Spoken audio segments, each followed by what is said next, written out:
Well, hello my friends, Kevin here, and thanks for watching this video in our bottom line series where we discuss everything about custom lower trucks. And for today's video, I want to discuss OBS trucks, as this can be a little confusing, especially if you're not in the truck world, you don't know about custom trucks that much. Maybe you think OBS stands for old but sexy, which I would think is true. I mean, you know, look at these trucks sometimes and it's like, yeah, they're old and they're sexy, but that's not exactly what it means. It means old body style. And that's where things get a little confusing, as when you talk about trucks that are even older than what we consider OBS, you might say it's OBS, old body style, or something that comes after would be NBS, new body style, and then stuff that's even later than that would be like NNBS and so on, and it just keeps on going. It's super confusing if you sit down and think about it. But there's also Chevys and Fords that are considered OBS, so we're going to talk about all of that in this video. So let's start everything off about talking about OBS Chevy trucks, as they're gaining a lot of popularity these days. I don't even think we're anywhere near the peak of where they should be or where they're going to be at. But what we're talking about is full-size GM trucks that range from the years 1988 to 1998. This would also include the Tahoes and Suburbans, the SUVs, which go all the way to the year 2000, and also the HD trucks that go all the way to 2002. Now, if you're like me, you're a little bit older, about a decade back or a little bit longer than that, we used to refer to these trucks as CK trucks. So it gets a little confusing because honestly, CK trucks started in 1960. So the GM trucks then, we called them like a C10 for the two-wheel drive versions and a K10 for the 4x4 versions. So yeah, lots of confusion here. And if you really want to get specific, when we talk about the GM trucks from 1988 to 1998, they really were called the GMT 400s. That's what the insiders at GM would call them. And that's really technically the truck we're talking about when we say OBS Chevys. All right, now we got a lot of the confusion out of the way when we're talking about OBS Chevys. Let's talk about why we're so fond of them. I think it's going back about 30 years or 3 decades. And you know, people that are grown up now a little bit, have some extra money, they're fond of the trucks that they had way back in the day that were around. And originally, these trucks were a bit more popular than their predecessors, as the 73 to 87 trucks, because the OBS, actually, that's when fuel injection came out. They had an overdrive transmission, so it made them easier to drive. They were more efficient. There was just so much to them that made them more car-like, that they're really popular with people, or started to get people that weren't into trucks buying trucks because they could drive them on a regular basis. Well, other than that, I think what was more attractive about these trucks is they had a better interior. You saw cloth in there instead of vinyl, so it was a little more comfortable. They also had pretty good little stereos for the time. I know some of the trucks had like an equalizer in them and everything. So they were pretty deluxe for their time. I know my dad bought one of these trucks in '93, and you know, as they were gaining popularity, we started liking them, and he ended up getting one. And man, I love that truck. It got me into the scene. That was the truck that got me into everything. Just by my dad having that, I knew about them. I would see them all around, and I was just attracted to them. So that's never left. I've always loved them, and that's where everything grew for me. And I know for a lot of other people it did too as well, as these trucks gained in popularity. So that really started the sport truck era. You know, people would lower them a little bit. Maybe they would do some engine mods or something like that, and just make them sporty where you can drive them every day. And then we got into show trucks and everything. So yeah, I really believe that that truck really helped where we are with custom trucks. If any of you happen to be wanting to get into one of these trucks, do be mindful that the prices have risen quite a bit in the last few years. Before, you could find these trucks all day for about $2,000, as they were everywhere. The problem is that a lot of landscapers and construction workers use these trucks, so a lot of them have been destroyed. They're harder to find, so you're looking at prices around $10,000 to $15,000 for a good project truck to work with. It's not destroyed. You might be getting a deal under $10,000 if you can find it, but do beware that there could be a lot of rust or other damage. Another tip is that a lot of guys like to pick trucks that are from California or Arizona, as there's less moisture out here, and so there's less chance of having any rust that's pretty bad where you have to do a lot of repairs. So that's what a lot of guys are looking at. All configurations of the OBS Chevy trucks are popular. And the most desirable, I think, is the standard cab short bed versions. But people also like the extended cabs, the crew cabs, and ultimately the crew cab dualies. As having a truck like that that's big, long, and wide, having it lowered and closer to the ground, man, there's nothing as distinctive as that. But if you're looking for something a little bit more rare, I would look into the 454 SS. They were produced from 1990 to 93 and originally came only in black, but then they ended up offering the white ones and red versions of them. But what made these trucks so cool is that they were the short version, the standard cab short bed version, and they had a 454 big block engine in them. So they had some power to them.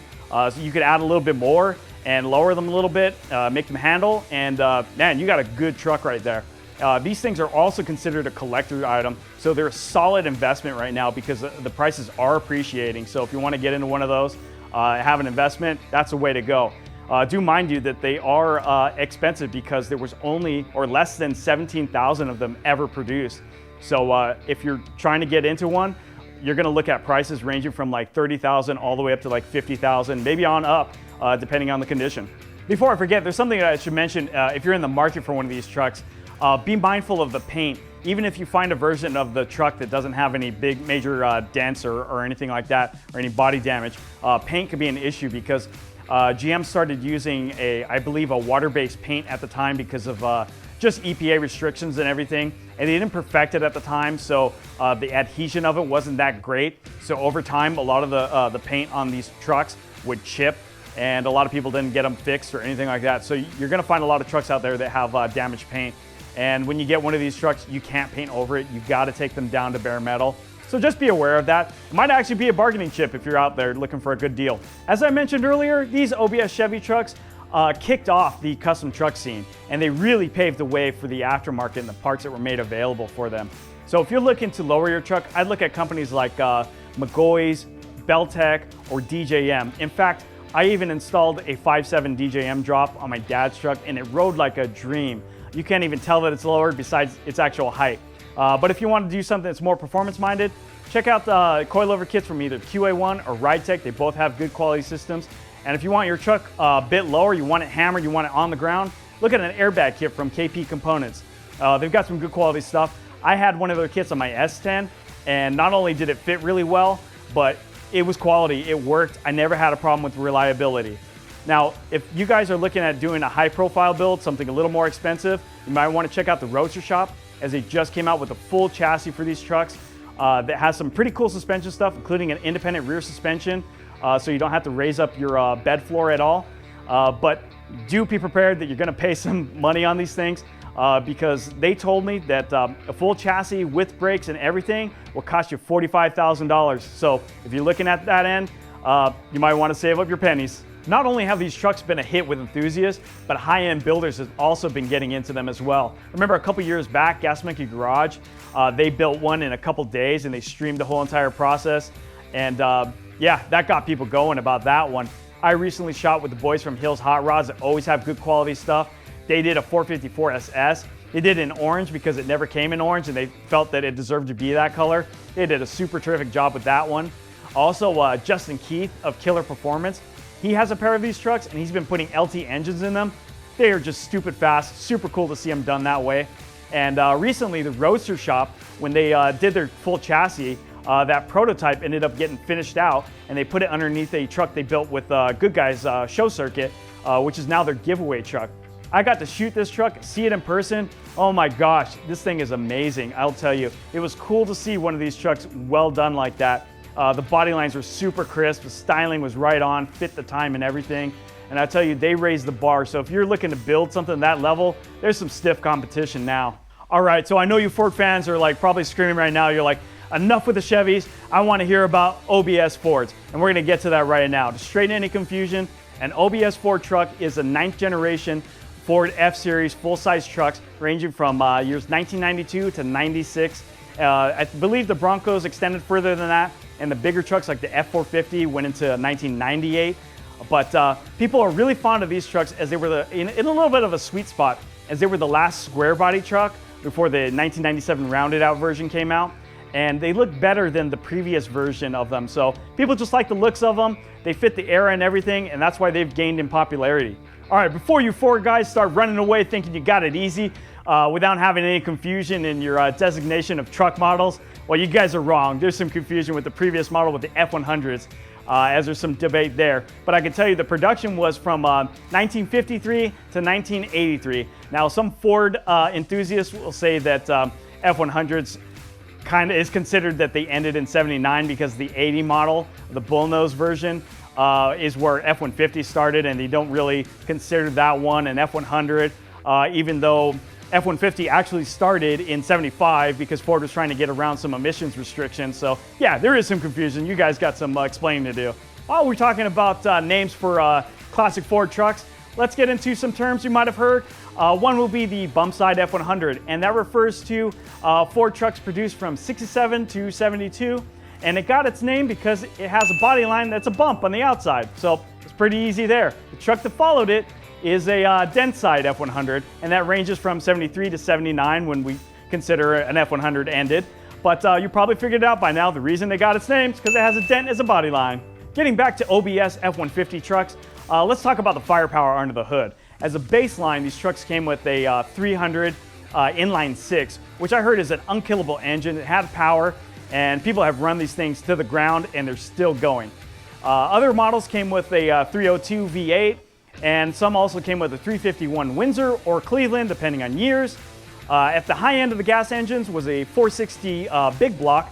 Now I say gas engines because there was another option. That's when they got the 7.3 diesel as well. And in the diesel community, people call the 7.3 as one of the greatest engines ever created. And it really is one of the reasons why people are fond of OBS trucks. When Chevy came out with the 454 SS, Ford had to have their answer to that, and that was the Lightning, which was a center cab short bed truck that was produced from 93 to 95. And these trucks are pretty rare. They made under 12,000 of them. So if you dig them, pick them up now while you can. If you have one of these trucks and you're interested in lowering them, I can tell you they're a lot harder than the Chevys because the front end suspension had what we call a twin I-beam design, which was pretty good for going off-road. But if you want to go low, you could add some springs, get a couple inches out. But if you want to go further, DJM pretty much has the only product, and that would be their Dream Beams, which will get you down a little bit more. But if you want to go crazy low, you want to get on the ground or something like that, I don't know what to tell you. There's no other way around it, but just you got to fabricate something or look to somebody to have something done custom to your suspension system. That's the only way to really go down with these trucks. Ford just made it tough with them for the lower guys. But I'll tell you, if you guys spend the time and do it, spend the money on it, they look damn good on the ground. Well, that just about does it for this video, and it's time for me to sign off. I hope I resolved any questions you had about what is considered an OBS truck, as it got a bit confusing there, even for me. So if I got something wrong, set me straight in the comment section because I want to know. I want to get it straight. So I hope you all liked this video. If you did, hit that like button because it helps us make more videos in the future. While you're at it, hit that subscribe button so you don't miss a future video, and we will catch you next time.